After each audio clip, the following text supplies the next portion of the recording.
The morning sunlight spilled through the enormous windows of the Beaumont estate, but even the soft glow of a new day couldn't mask the exhaustion carved into Aldrich Beaumont's frail face. For months, the elderly man had lived in silent agony, moving through the mansion like a shadow, gripping his lower back, wincing with each step, and hiding his pain behind a forced smile whenever his son, the millionaire businessman Rowan Beaumont, came home. Rowan believed his father was simply aging, that the aches were normal, that the tired eyes were just the weight of years. That illusion shattered the day he returned unexpectedly, on a bright, ordinary afternoon, and saw what no son should ever witness behind his back. Before we move deeper, if you believe in kindness, second chances, and the power of truth, please like, comment, share, and subscribe to Kindness Corner. And tell us in the comments, where are you watching from? Rowan was a man hardened by corporate battles, yet soft for the men who had raised him alone after his mother died years ago. Aldrich had once been strong, energetic, and full of laughter, but lately his laughter had faded. He often said he was fine, brushing off Rowan's concerns, insisting he didn't want to be a burden. Rowan took his word for it, trusting that his young wife Celine, elegant, poised, and seemingly devoted, was caring for him during the hours Rowan spent handling business deals and traveling. But sometimes, when Rowan returned late at night, he noticed odd things: bruises on Aldrich's thin arms, untouched meals left cold on the marble counter, his father limping more than usual. Celine always brushed it aside. He's forgetful, he's clumsy, he refuses to let me help, and Rowan believed her. He wanted to believe her. One bright afternoon, Rowan wrapped up a business meeting early. It was rare for him to be home before sunset. He decided he would surprise both Celine and his father with lunch and a slow day together. As he parked his car in the private driveway and stepped inside the mansion, he immediately sensed something uneasy in the air, a stillness too heavy for such a bright day.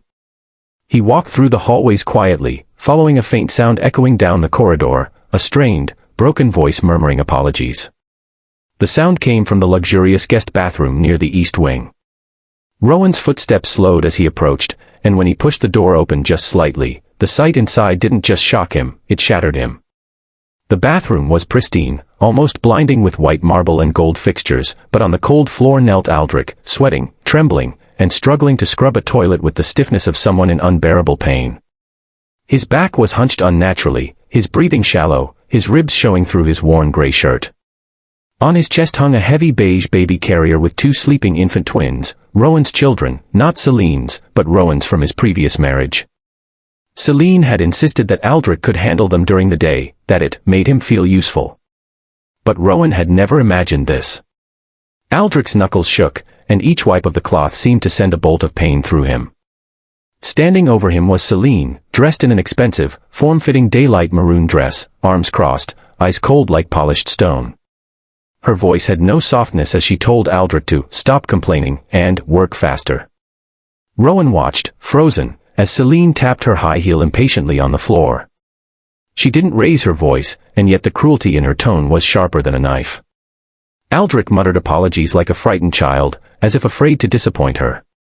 Rowan's heart twisted painfully. He realized his father wasn't just in physical pain, he was in emotional captivity, scared to speak up, terrified to trouble his son. Aldrich suddenly winced, his entire body tensing, and he slumped slightly, nearly falling forward. Celine's expression didn't shift, she simply rolled her eyes, complaining that he was slower every day, and lucky to live here at all.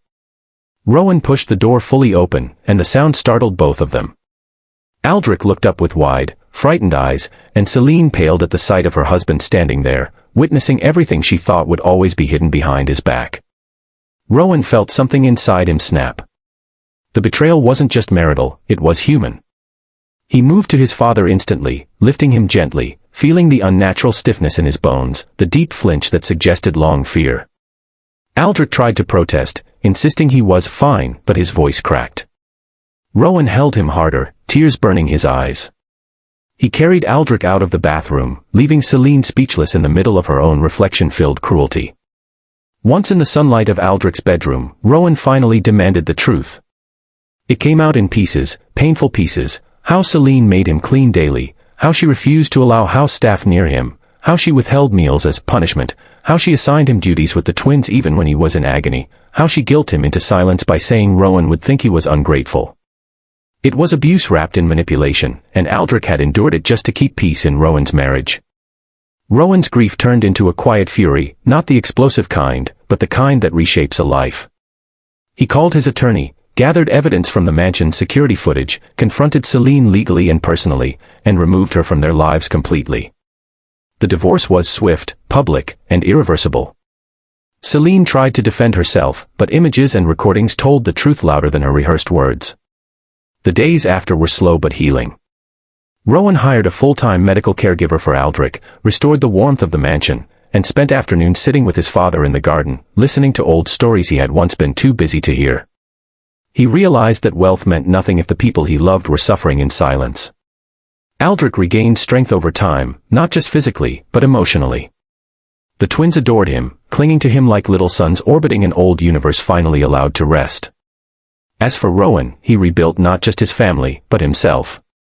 He learned to see beyond polished smiles, to question what lies behind closed doors, and to cherish loved ones loudly while they are still here.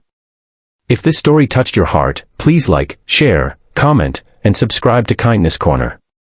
Your support helps us spread more real, emotional, and inspiring stories. Before we end, please comment below, would you have forgiven Celine or walked away forever? And with that, the painful chapter in the Beaumont home finally closed, not with silence, but with truth, healing, and the sunlight of a new beginning.